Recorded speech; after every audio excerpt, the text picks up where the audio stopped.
कौन होगा भाजपा का अगला राष्ट्रीय अध्यक्ष? बीजेपी राष्ट्रीय अध्यक्ष जेपी नड्डा मोदी कैबिनेट में स्वास्थ्य मंत्री हैं। उनका कार्यकाल इसी महीने समाप्त हो रहा है। बीजेपी एक व्यक्ति एक पद को मानती है, इससे चर्चा और तेज हो गई है कि आखिर भाजपा का अगला राष्ट्रीय अध्यक्ष कौन होगा। बीजेपी अध्यक्ष पद की रेस में सुनील बंसल, विनोद तावड़े, केशव प्रसाद मौर्य, अनुराग ठाकुर और बीएल संतोष की चर्चा सबसे ज्यादा हो रही है।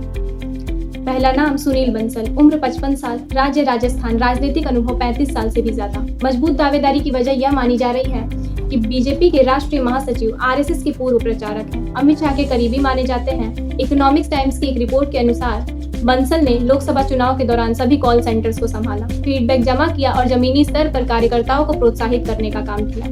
वो ओडिशा, बंगाल और तेलंगाना के प्रभारी भी हैं।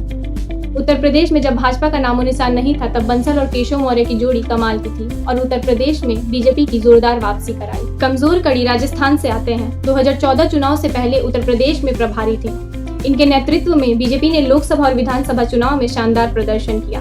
2024 के चुनाव में बीजेपी को राजस्थान और उत्तर प्रदेश दोनों ही राज्यों में जोरदार झटका लगा है। राजस्थान में बीजेपी को 11 सीटों का, जबकि उत्तर प्रदेश में 29 सीटों का नुकसान हुआ है।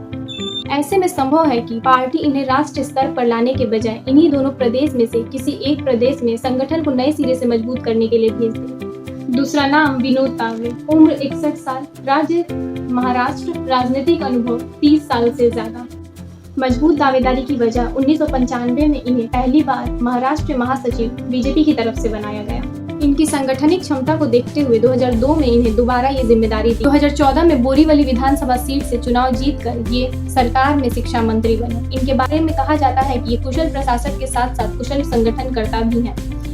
तावड़े हरियाणा के प्रभारी भी रहे हैं। इनके प्रभारी रहते ही हरियाणा में मनोहर लाल खट्टर की सरकार बनी। पॉलिटिकल एक्सपर्ट्स का मानना है कि साल के अंत में महाराष्ट्र विधानसभा चुनाव होना। ऐसे में इन्हें भाजपा अध्यक्ष बनाने से प्रदेश में एक अच्छा संदेश जाएगा। लोकसभा चुनाव में पार्टी का खराब प्रदर्शन देखते हुए ये फैसला विधानसभा चुनाव के लिए काफी फायदेमंद होगा। कमजोर कड़ी बिहार के प्रभारी है और वहां अगले साल ही विधानसभा चुनाव होना है। लोकसभा चुनाव में पार्टी की सीट 17 से घटकर 12 रह गई, इसलिए इन्हें नई जिम्मेदारी दिए जाने से प्रभारी को नए सिरे से काम शुरू करना होगा। तीसरा नाम बीएल संतोष, उम्र 57 साल, राज्य कर्नाटक, राजनीतिक अनुभव 3 साल से ज्यादा। मजबूत दावेदारी की वजह राष्ट्रीय महासचिव बीजेपी में अध्यक्ष पद के बाद सबसे ताकतवर पद पर है। 2008 में कर्नाटक विधानसभा चुनाव में जीत दिलाने में इन्होंने अहम भूमिका निभाई थी। कर्नाटक में आरएसएस के हाईलाइनर प्रचारक रहे हैं। आरएसएस से जुड़े रहने का इन्हें फायदा मिल सकता है। बीबीसी की एक रिपोर्ट में पार्टी के एक अधिकारी ने बताया कि 2014 और 2019 लोकसभा चुनाव में बीजेपी के बूथ स्तर कार्यकर्ताओं की संख्या 2 करोड़ से 11 करोड़ तक जा पहुंची, जिसमें संगठन के महासचिव बीएल संतोष की अहम भूमिका रही है। दक्षिण भारत के प्रभारी के तौर पर संबंधित राज्यों में बीजेपी को मजबूत करने की भी जिम्मेदारी इन्हीं के ऊपर रही। कमजोर कड़ी कर्नाटक से आते हैं और उनका टकराव वहां के सबसे बड़े नेताओं में से एक येदियुरप्पा से है। माना जाता है कि 2011 में जब येदियुरप्पा जमीनी विवाद में फंसे तो उन्हें सीएम पद से इस्तीफा देने के लिए बीएल संतोष ने मजबूर किया था। इनके बढ़ते टकराव को देखकर पार्टी ने इन्हें संगठन में बुला लिया था। अध्यक्ष पद सबको साथ लेकर चलने वाला होता है। ऐसे में संभव है कि ये टकराव इनके राह का रोड़ा बन जाए।